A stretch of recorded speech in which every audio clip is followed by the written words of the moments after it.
है गाइस।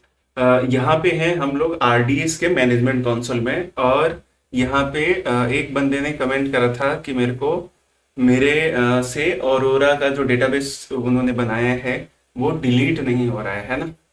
तो आपको सिंपली क्या करना है, जैसे डिलीट ऑप्शन यहाँ से जैसे आप इस वाले ये क्लस्टर वाले पे क्लिक करेंगे तो यहाँ एक्शन में आएगा, और ये देखो डिलीट ऑप्शन जो है ये अभी डिजेबल्ड है। ठीक है, इसको डिलीट करने के लिए हम लोग यहाँ पे जैसे आप जाओगे या फिर यहीं से भी हो जाएगा, मॉडिफाई करेंगे हम लोग तो यहाँ पे डिलीशन प्रोटेक्शन लगा हुआ रहता है ना। बाय डिफॉल्ट कई बार लोग चेक कर लेते हैं, उसको टिक कर लेते हैं। अब इसके चक्कर में ये है कि जब आपका डिलीशन प्रोटेक्शन है, मान लो यहाँ पे लगा हुआ है, ये देखो इनेबल और डिजेबल यहाँ पे रहता है। ठीक है, तो सबसे पहले तो इसको डिजेबल कर लेना है आपको। मैंने यहाँ पे डिजेबल कर लिया, ठीक है। और उसके बाद ये आपका ये इंस्टेंस है, इसको सबसे पहले आप डिलीट मारो नीचे वाला। अगर इसमें भी डिलीट वाला प्रोटेक्शन लगा हुआ है तो आप मॉडिफाई कर सकते हो यहाँ से जाके, लेकिन यहाँ पे जाके आप इसको डिलीट कर लीजिए। और मेक श्योर जब भी आप डिलीट करें डेटाबेस के इंस्टेंस को तो स्नैपशॉट जरूर ले लीजिएगा।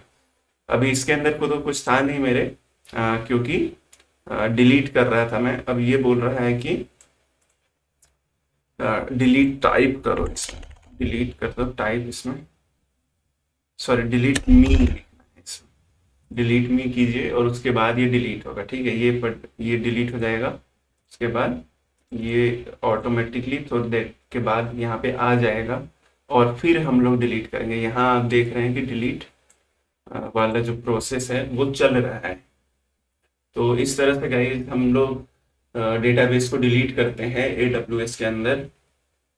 और बेसिकली ये किसी भी आरडीएस के लिए है। जैसे कि अभी उस वाले में मेरा नॉर्मल जो आरडीएस सर्विस है वो है MySQL के थ्रू, और ये मैंने औरोरा MySQL चूज करा था, है ना। औरोरा के अंदर जो AWS का खुद का है इनका, कि आरडीएस से, नॉर्मल आरडीएस से ये बेटर होता है क्योंकि इसके अंदर बहुत अच्छी चीज़ें मिलती हैं। पर ये है ना कि ये थोड़ा सा प्राइसिंग भी इसका ज़्यादा होता है अपने औरोरा का, तो टाइम लगेगा डिलीट करने में, है ना। तो इस तरह से आप डिलीट कर सकते हैं। तो गाइज मैंने यहाँ पे पॉज कर दिया था और आप देख रहे हो जैसे ये औरोरा डिलीट हो रहा है। सबसे पहले ये जो इंस्टेंस का जो टाइप था T3 मीडियम लिया था मैंने, और ये डिलीट हुआ। उसके बाद ये जो क्लस्टर है वो डिलीट हुआ। बेसिकली ये राइटर इंस्टेंस है और ये थोड़ी देर में ये भी डिलीट हो जाएगा। तो थोड़ा टाइम लगता है एक्चुअली, प्रोविज़न करने में भी टाइम लगता है इसका क्लस्टर, पर डिलीट करने में थोड़ा ज़्यादा, क्योंकि ये पहले ना डिलीट करने से पहले बैकअप ले रहा था। अभी अभी दिखा रहा था इसके अंदर कि बैकअप ले रहा है। एक और चीज़ उन्होंने पूछी थी, अभी मैं ये बिलिंग डैशबोर्ड पे हूँ। देख रहे होंगे आप यहाँ पे कि जो औरोरा है उसने $15 के आसपास का बिल बनाया हमारा, और जो नॉर्मल आरडीएस है हमारे पास जो औरोरा पे नहीं है ना, वो $12 का बनाया। ठीक है, बिल, और उसमें डेटाबेस भी थे और क्वेरी भी परफॉर्म हुई थी उसके अंदर। ठीक है। अब यूज़र का कहना था, जो कि उन्होंने बोला था, उनका कहना था कि देखो जैसे यहाँ पे इन्होंने दिया हुआ है कि T4G मीडियम है हमारा। बेसिकली इस बिल को कम करने के लिए हम एक काम कर सकते हैं कि इसका जो इंस्टेंस टाइप है, जैसे ये T4G मीडियम है, अब मीडियम से नीचे स्मॉल होता है ना, तो उसको हम डाउनग्रेड कर सकते हैं क्या, या फिर अपग्रेड कर सकते हैं क्या। तो जाहिर सी बात है कर सकते हैं। AWS के पास ये फैसिलिटी है कि उसको हम downgrade as well as upgrade कर सकते हैं। तो उसका जैसे ही हम डाउनग्रेड करेंगे, जो उनका फिजिकल इंफ्रास्ट्रक्चर है आरडीएस का, जो भी हमने इंस्टेंस यहाँ पे सेलेक्ट करा है, जैसे मीडियम से अगर मैं उसमें ला देता हूँ स्मॉल वाले में, तो जाहिर सी बात है कि पर आवर कॉस्ट जो है वो कम हो जाएगी, और पर आवर कॉस्ट होगा कम तो जाहिर सी बात है जो हमारा क्लाइंट है उसका, उसके जेब पे कम पड़ेगा। तो आइए चलिए देखिए कैसे करते हैं। आरडीएस में गया तो अभी आपने देखा होगा कि थोड़ी देर पहले कि मैंने यहाँ पे औरोरा जो है वो डिलीट किया था। औरोरा टाइप का जो डेटाबेस था अभी डिलीट हो चुका है, दिख नहीं रहा है यहाँ पे, है ना। अब ये है हमारा डेटाबेस, और ये इसकी जो इसका जो टाइप है ये T4G मीडियम है। तो इसको देखो कैसे करते हैं। इसको यहाँ पे एक्शन में गया मैं, आप मल्टी एजी भी कर सकते हो क्योंकि यहाँ पे अभी देखो मल्टी एजी नहीं है, है ना। यहाँ पे गए हम लोग। एक सेकेंड, इस पे हम लोग करते हैं इसको क्लिक। ठीक है, इसको करते हैं मॉडिफाई। आज AWS कंसोल पता नहीं क्यों स्लो चल रहा है गाइस, बहुत ही ज़्यादा स्लो चल रहा है मेरा। अगर आप स्पीड देखोगे इंटरनेट का तो ये ठीक है स्पीड, है ना, यहाँ पे स्पीड मेरी सही है, पर ये पता नहीं क्यों AWS ही कचरा कर रहा है आज। यहाँ पे जाने के बाद यहाँ पे देखो बस्टेबल क्लास के अंदर टी टाइप के क्लासेस हैं, है ना।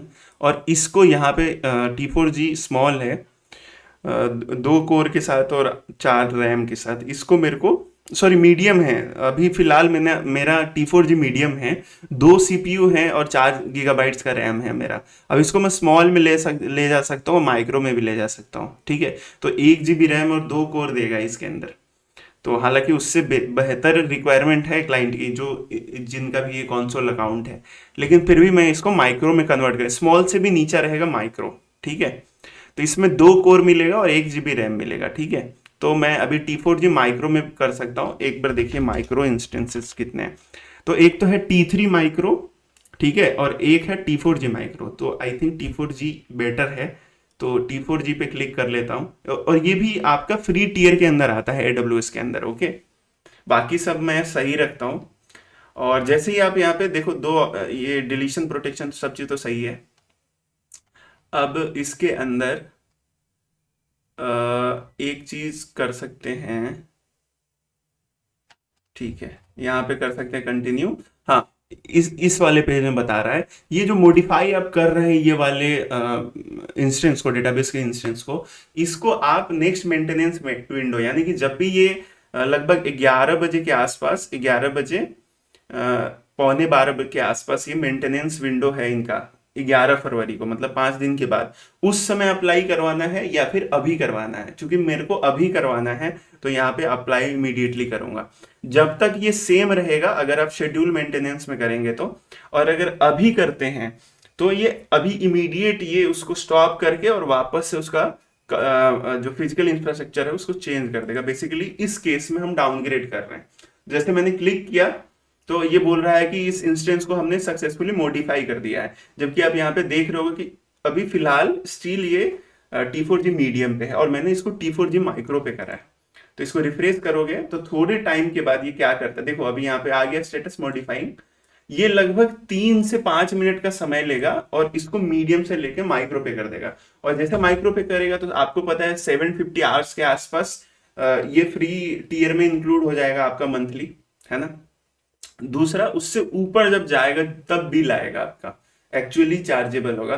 प्लस वो जो चार्जेबल है वो, चूंकि मीडियम से माइक्रो में आपने, मीडियम से स्मॉल भी नहीं, एक स्टेप और लोअर गए आप, माइक्रो में कन्वर्ट किया आपने, तो और भी सस्ता पड़ेगा आपको। तो गाइस, जब भी आप टेस्ट कर रहे हैं या फिर लो बजट प्रोजेक्ट है अपना, तो हमेशा ये माइक्रो, T4G माइक्रो या फिर T3 माइक्रो करो आप, इसको सेलेक्ट। इससे क्या AWS का फ्री वाला सर्विस यूज आ जाएगा आपके, मतलब 750 आवर्स तक उनका फ्री है डेटाबेस का। आप यहाँ से भी देख सकते हो कि यहाँ से आप, एक वेबसाइट है AWS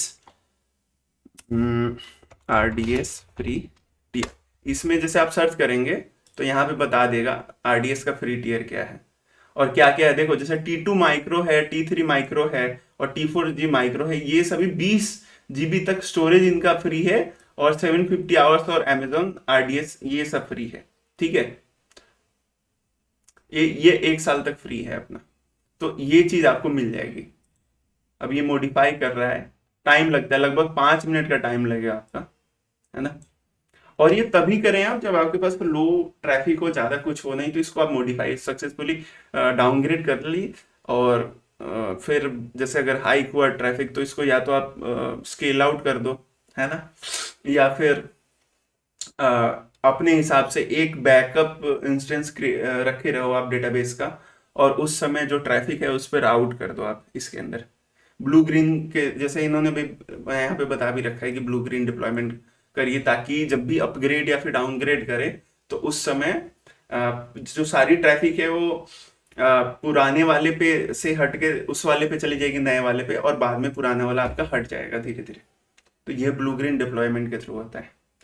तो दोनों मैंने क्वेश्चन इस वीडियो में सॉल्व कर दिए, बता दिया मतलब बेसिकली करके, कि एक तो आप जो इंफ्रास्ट्रक्चर है उसका, डेटाबेस इंस्टेंस का, उसको बढ़ा घटा सकते हैं अपन। दूसरा ये ऑरोरा को डिलीट कैसे करते हैं। बेसिकली डिलीट प्रोटेक्शन जनरली लोग इनेबल कर देते हैं कि गलती से कोई दूसरा डेवलपर आके डिलीट ना कर दे। तो बेहतर है कि डिलीट प्रोटेक्शन आप इनेबल ही रखें। अभी तो चूंकि फॉर सेक ऑफ ट्यूटोरियल मैंने यहाँ पे डिसेबल करके करा है, अदरवाइज सब में इनेबल करके रखता हूँ मैं भी।